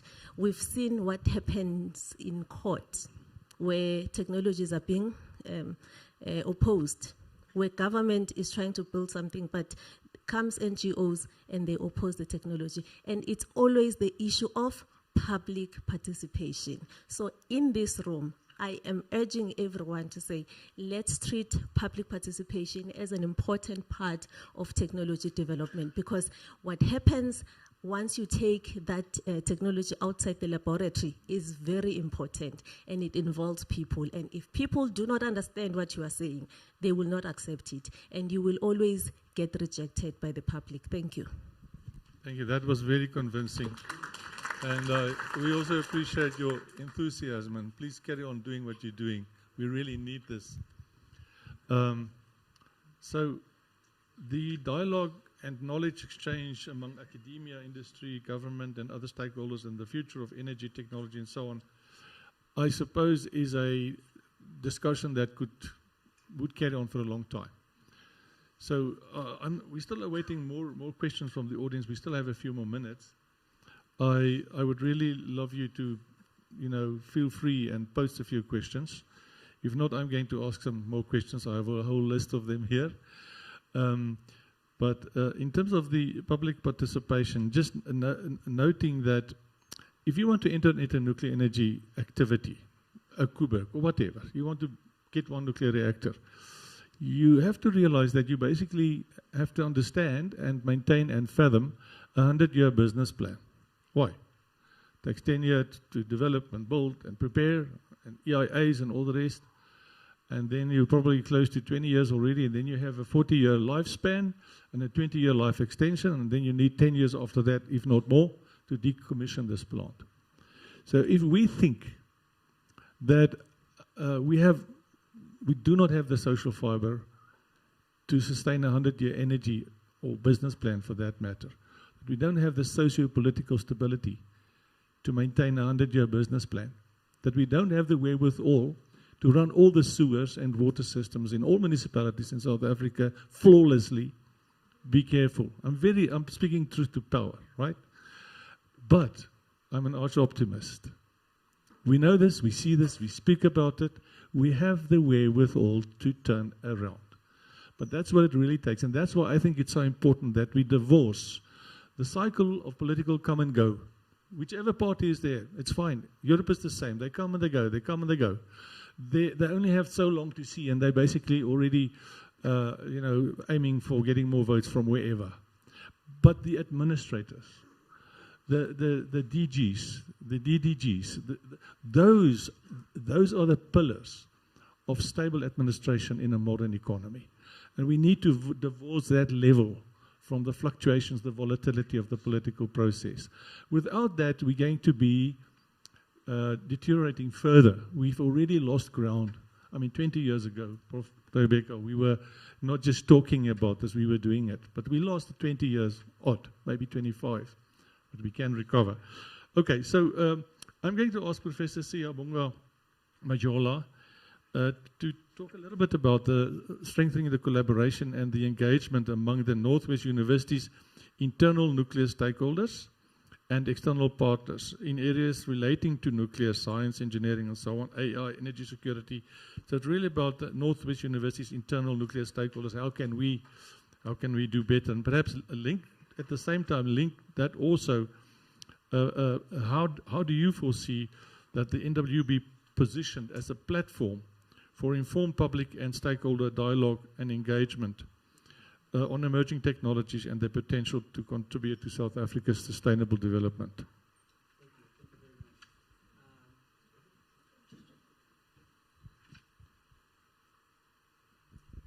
Thank you very much. So it's quite a loaded question, but I'll just try and break it apart. So maybe I think we need to start with partnership internally, because before we can even be excited about having external partnerships with industry stakeholders and the likes, we've got to consolidate partnerships within the institution. So now there is this common trend that I've noticed, in many functions that we attend. I think some of us will relate to this. Whenever you attend a funeral at home, and then a relative will say, hey, we need to get together, without a funeral or any occasion, we should do that. And 10 years come, and you've not done that. And it becomes a perpetual norm. So coming back to partnerships, I'm new here, only been here for a couple of months, so there isn't much I can speak of about the culture, but I see that there is a very positive engagement with the external stakeholders, particularly the industry partners, because I've been with most of institutions which are considered to be nuclear power or nuclear powerhouse institutions, like your UCT, your Stellenbosch, your UWC, your Zululand, your UJ, before I came here. But if there's one thing I can say about Northwest, it's its perpetual commitment to maintaining good relations with stakeholders within the industry. It's a fact. It's a fact. But now the question is, how do we leverage from that partnership? But then it starts from within. So within, what I would propose, Professor Vice-Chancellor, is that we have a nuclear congress on a regular basis, maybe annually. It doesn't have to be called a nuclear congress, but where, as internet stakeholders within the nuclear fraternity, we discuss what we are doing. Because it's very embarrassing to attend a conference that has been called upon by an external stakeholder, then you realize someone is doing something that is similar to yours, or as an instrument that you've needed for 5 years, for 10 years. You know, and it's a no. I'm not saying I've seen it here, but it's something I've seen in most places. So first, we need to actually find a way that is deliberate, that will bring us together, to interact, to know what each other is, what one another is busy with, and how we can support each other. You know, becomes very important. 2, we need to have programs that allow students to showcase what they are doing, because that also improves partnerships amongst themselves. And also, while doing that, you invite stakeholders to tell you about their flagship programs, because there are many promising flagship programs that have been approved at national level. You know, if you look at what happened between 2008 and 2009, there was a great excitement about the nuclear industry because there were lots of exciting projects, including the PBMR. But what happened around the 2010s was very unfortunate because it created so much strain emotionally, spiritually, physically, financially, and even with hope. It dragged a lot of hope to the drain because the termination of that project, after so much funds had been invested in getting talent, you know, in funding institutions, and funding infrastructure projects and so on and so forth. Then in the 2010s to 2015, there was another hope after the approval of the nuclear build. But a few years after, that also got aborted. And after that, there was so much despair that people started to flood to other countries, where we have South Africans leading very critical programs. It's a fact. So right now we are dealing with a skills drain in nuclear. And as universities, we need to identify how do we work with industry partners to help bridge that gap. Because we've lost a lot of skills. Right now, you have a lot of people in the Saudis, in the Middle East, who were working and leading these programs, but because of the instability that is going in there, they are now contemplating coming back, but we can't even afford them. Yeah. That was thought-provoking. Sorry, are you... Thank you very much. I want to latch onto what you said and maybe pose a question to all of us. And I've had some serious disagreements with shall I say, past colleagues on this about our emphasis and effort at Northwest University. We're the only university with a PhD level qualification in nuclear engineering. But if you look at our investment in terms of people power, and so on. We have really produced excellent students. As you know, some of them sit all over the show. We have some excellent Northwest University alumni working in state departments. Very capable, smart young people, and some not even so young anymore, but smart people.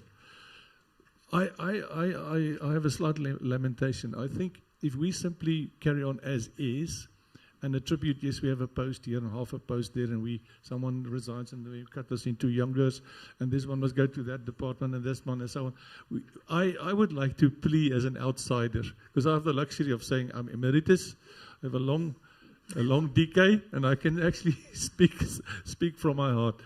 I think it's time that Northwest University has a fresh look at the investments in our nuclear program. It is a cherry on our cake. It is call it a loss leader if you like. I think the Audi A8 makes no money for Audi, but they must have the A8. It's a smart thing to have, and therefore they sell all the other cars. It's an expensive program. It's notably, we don't have undergrad students to bring subsidy. That's normally your milk cow. You have hundreds of first and second and third year students. We don't have that. We even found that out. I think there's some signs that some subjects will come back to the B engineering to have selective electives in there. So it's primarily a postgrad program, and we have attracted interest across the world. Right now, Prof. Marina and we have even a student from Iran, and we have students from elsewhere, which looked around and said, South Africa has an acumen. But if you measure that acumen, it's good.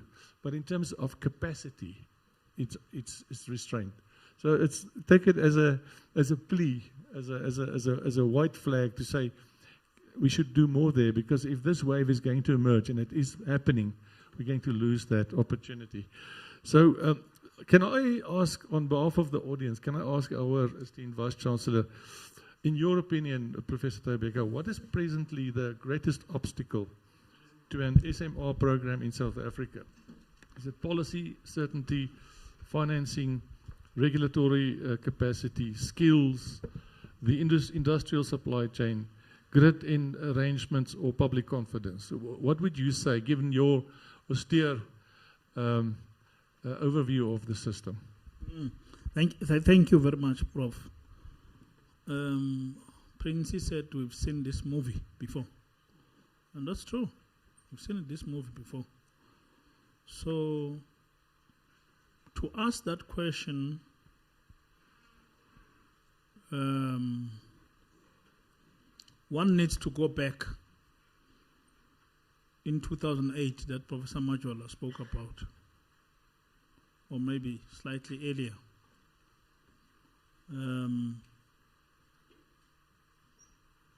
And say, what did it take at that time? What did it take for us to be able to do what we could do? You were there, Prof. Professor Johan Slaba, Prof. Yat, Professor Grijvenstein, Gideon,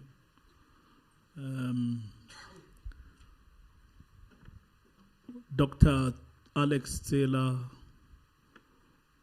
quite a number of us. At that time, clearly, without talking politics, there was leadership. Because it starts and ends with leadership. At that time, President Mbeki listened to the technocrats when they said to him, one, you will run out of power very soon. They told him the year. Two, you're facing a big onslaught by the Greenies. And you have committed yourself to the Paris Agreement. You won't last too long with your coal. Three, you have gas. You are sitting on a very, very world-renowned constitution, well-regarded constitution, which gives everyone the right to oppose everything. That is how good our constitution is. Gives everyone the right to oppose everything. Now, with that flexibility of a constitution, then you have a problem where you can never get things done urgently and with the agility you need. He knew. But he stood and said, what do you say? The technocrats. At that time, that is when the director generals of this country were appointed on merit. Very knowledgeable people. Crop of, public servants that we really looked up to. At that time, the CEOs of state-owned enterprises were appointed on merit. People you could look up to. They all agreed that we need to find a solution post-Quebec. They knew that Quebec was going to close at some point because of, we didn't even know at that time that we were going to have life extension for Quebec. We knew that after 40 years, it's the end of the era. Thanks to our very bright regulators. They worked very close with international regulators who told them, no, you can give them another 20 years, even 40 years, but they must prove 1, 2, 3 for you. That helped, that bought us time. But we knew that we had to make a plan, and hence President Mbeki made a decision. We are going on with this PBMR project. Now, at that level, he gave leadership. Then, of course, there must be the next level. that must lead. Now that is the project leadership at the PPMR. Clearly we had good people, but somehow we had people that were not very sure of what they wanted out of the project. Because if you recall, Prof, we started off with PBMR 268 megawatts. We were modeling that design with our eyes closed because we knew everything. Then we woke up, no, we need to increase it now. We must go to 400 megawatts. All right, why? Oh, because you can't compete with bigger plants. If you have 268 megawatts. Remember, those days there was no acronym called SMR. There was no SMRs. We said, no, you cannot compete with the larger reactors. And then we went back and said, was the original idea to compete with them? If that was the case, then something is wrong. There was a gentleman called Corbin McNeil, who was the CEO of Exelon Corporation in the US. Exelon had a stake in the PBMR project. I think it was 12.5%. Corbin McNeil always built this business case around the PBMR on what's now the SMR buzzword. Scaling until we get closer to the big ones. But as Professor Serfontaine would tell you, that won't work straightforwardly like that. So people start to think outside the box and say, perhaps we need to look at cogeneration. We are not going to compete with larger reactors if we are only producing electricity alone. We have high temperature that we just dump.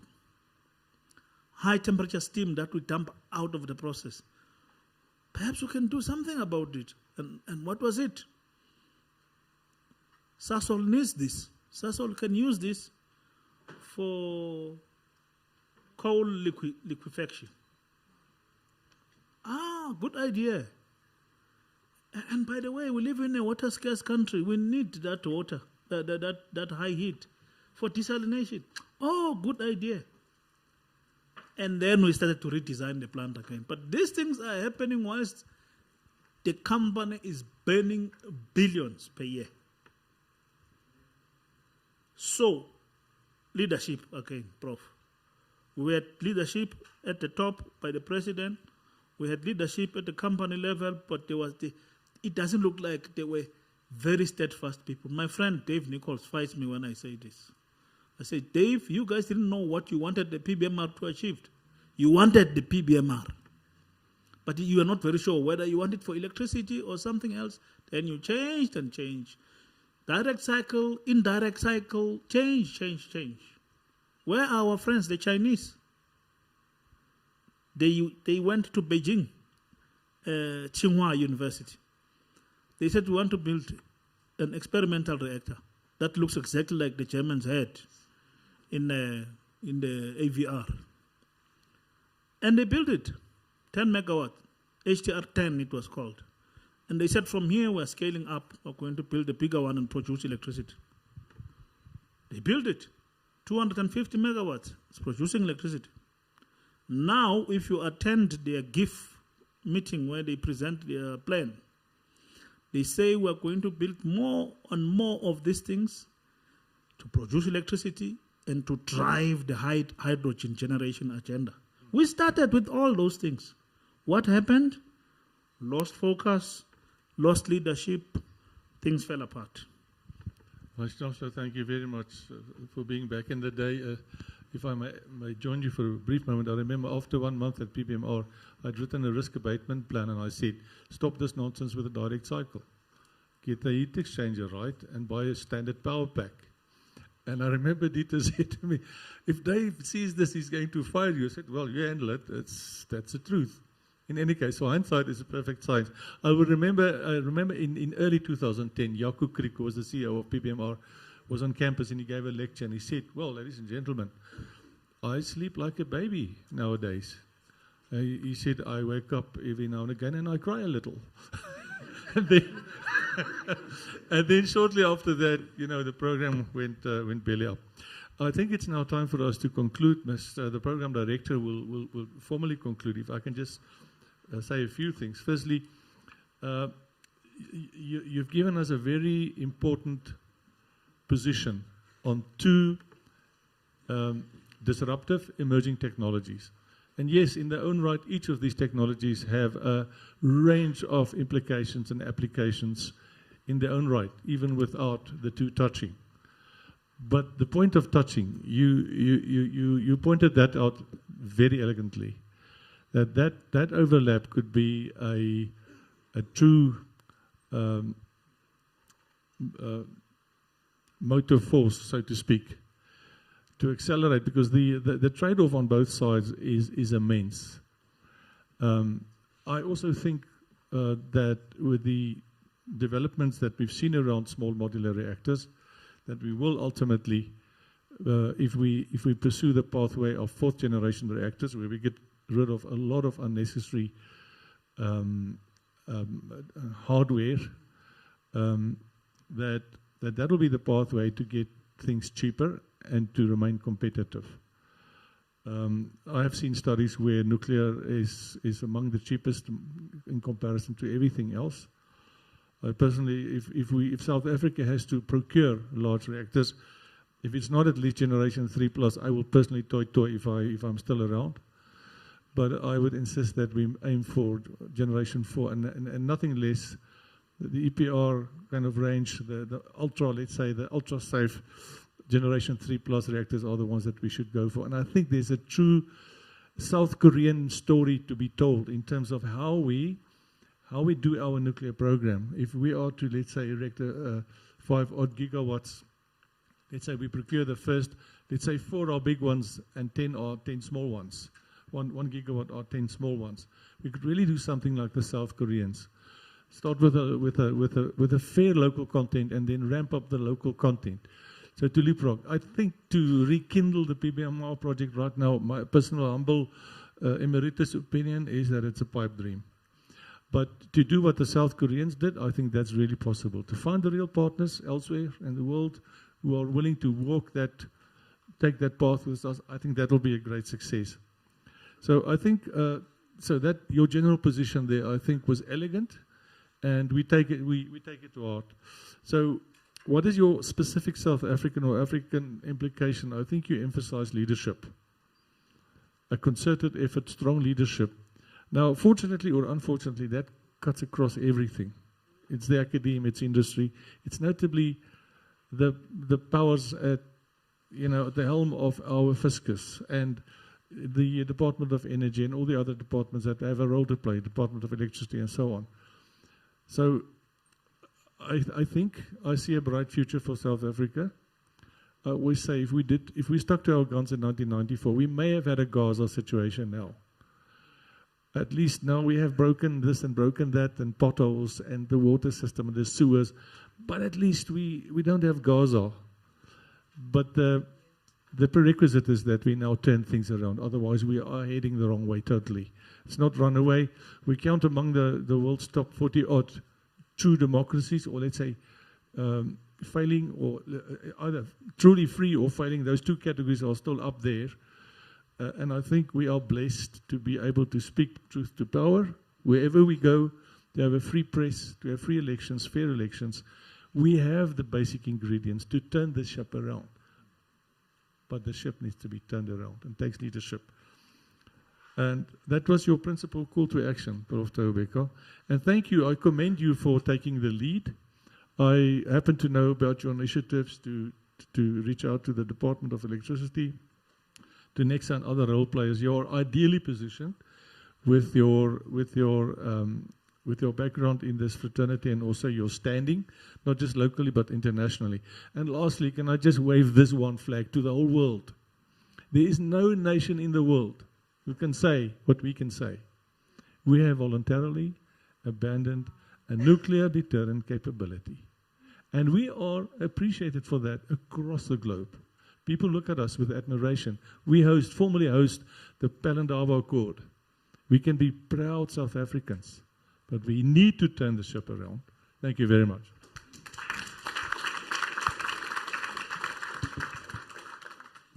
No, thank you very much, Prof. Frick, Vice-Chancellor, and all the panelists. Colleagues, can you please give them a round of applause again? I think this was quite thought-provoking. I thought we still have a bit of time. I can see that a lot of people's batteries are still fully charged. So, Prof, you have actually cut us a bit short there, but no, I'm kidding, colleagues. I know that we've got other engagements that we need to deal with. Before we move towards closure, it will really be an African of us for the VC to not, present, a gesture of appreciation to our panelists as well as the chairperson of the session. And I will ask my colleagues to kindly assist me and request our technical team to, capture this moment and, have the evidence as we believe that this is really a legacy project. Yeah, please, VC, if you can perhaps join the team in front. Thank you. So, DJ, you're more than welcome to play background music whilst we, take all the photos here. Thank you. Pastor Pete, would you like to join the Vice-Chancellor, maybe, representing Council as well? I think we'd appreciate that. Yes, please. Yeah, thank you.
Yes.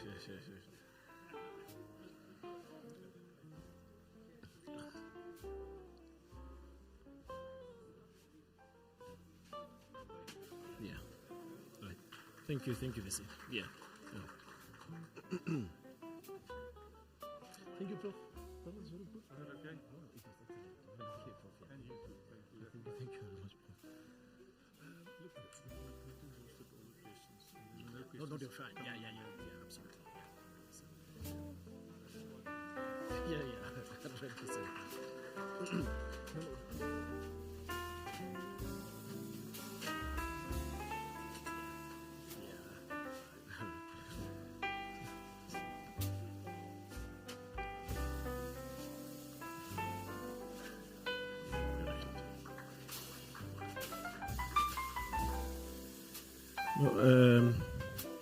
Colleagues, thanks. Thank you very much, Vice-Chancellor. Colleagues, I think as we move to closure, I think there are quite a number of things that we need to take away, and it will be really remiss, or I would have failed in my assignment if I don't reflect on them. And VC, one of the issues that have been brought forward, I think from all the speakers who engaged today, it is the importance of strengthening the pipeline, but not just strengthening, but rather accelerating. And I think from some of the speakers, they mentioned that there is a need for investment from the Northwest University, but I want to say being an individual responsible for partnership, we've got our valued partners here. We've got a very strong ecosystem. I'm certain that with our efforts combined, we should be able to deliver a solid caliber of individuals. And some of the students are here, present here today, and I'm quite certain that they are enticed, both young and old. We've got young ones and old ones, such as myself. I'm certain would want to enroll for an undergraduate in nuclear engineering. So, and the executive management of the university is also here. So they won't be hearing it for the first time from the vice-chancellor, but they've heard, about this from, the experts that we have today. One of the other propositions, I think, that are worth retaining from this conversation, the first is that demand is changing. AI and data incentive infrastructure are placing new demands on electricity systems. And I'm looking at my colleague from ESCOM, they're seated here, and I'm certain that she will agree with me. And the digital question is increasingly also an energy question.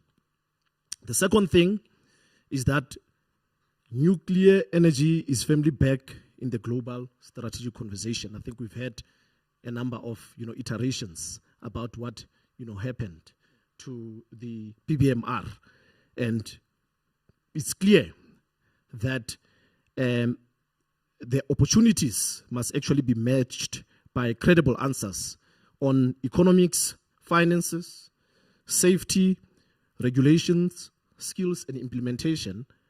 And one of our key priorities since the appointment of the Vice-Chancellor, it is the importance of professionalizing the state and building the capacity. And we are very optimistic that the leadership that will be required, we can be active role players as the Northwest University. The third one is that technology ultimately depends on the people. Ms. Princess, I'm looking at you. You have unequivocally and vehemently mentioned that we cannot do this without the people, without our communities, without our experts, and therefore investment is required. But we also need to stimulate our colleagues who are policymakers. Coincidentally, our office met with the Office of the Presidency just yesterday, where the research and policy division was really imploring on us to take hands with them in order to make a contribution in ensuring that our policymakers, make decisions based on scientific data. So we are quite optimistic about that. But I think the question for Africa is that, will Africa have the skills, institutions, regulatory capacity, research capability, and partnerships to participate into this forum actively? And I think through a number of engagements, as we have said, this is an opening of the conversation. We hope that we'll be able to respond to these questions. So, Vice-Chancellor, really, with those words, we just want to say thank you very much for this initiative. Thank you for leading from the front and ensuring that you bring this important proposition before us and the nation and the globe at large. I also wish to thank Professor Francois, as well as Professor Henry from the Faculty of Engineering, who's here because nuclear cuts across between engineering as well as the Faculty of Natural Sciences, as well as their teams. I wouldn't want to omit anyone. And Prof. Frick and our panelists, thank you so much for the sterling work that you have done in ensuring that you provoke the thoughts. And to all of you colleagues, thank you very much. But I also want to take this opportunity to thank the LOC, the local organizing team. I think they really did their best in ensuring that we are able to communicate and reach out and make all the necessary arrangements. Now, when I started, I began with the proposition that the intelligence revolution will not be powered by intelligence alone. But I want to conclude by saying Africa's place in that revolution will depend not only on the technologies that we will adopt ultimately, but on the capabilities we deliberately choose to build. The lecture has now been concluded, colleagues, and just a small announcement. We have already addressed all the dignitaries as to where they will be served for lunch. In my culture, we'll say we've got tea, we've got tea. Please do not leave without drinking that tea. And for the broader audience, you can also go to the roof garden where you will be served.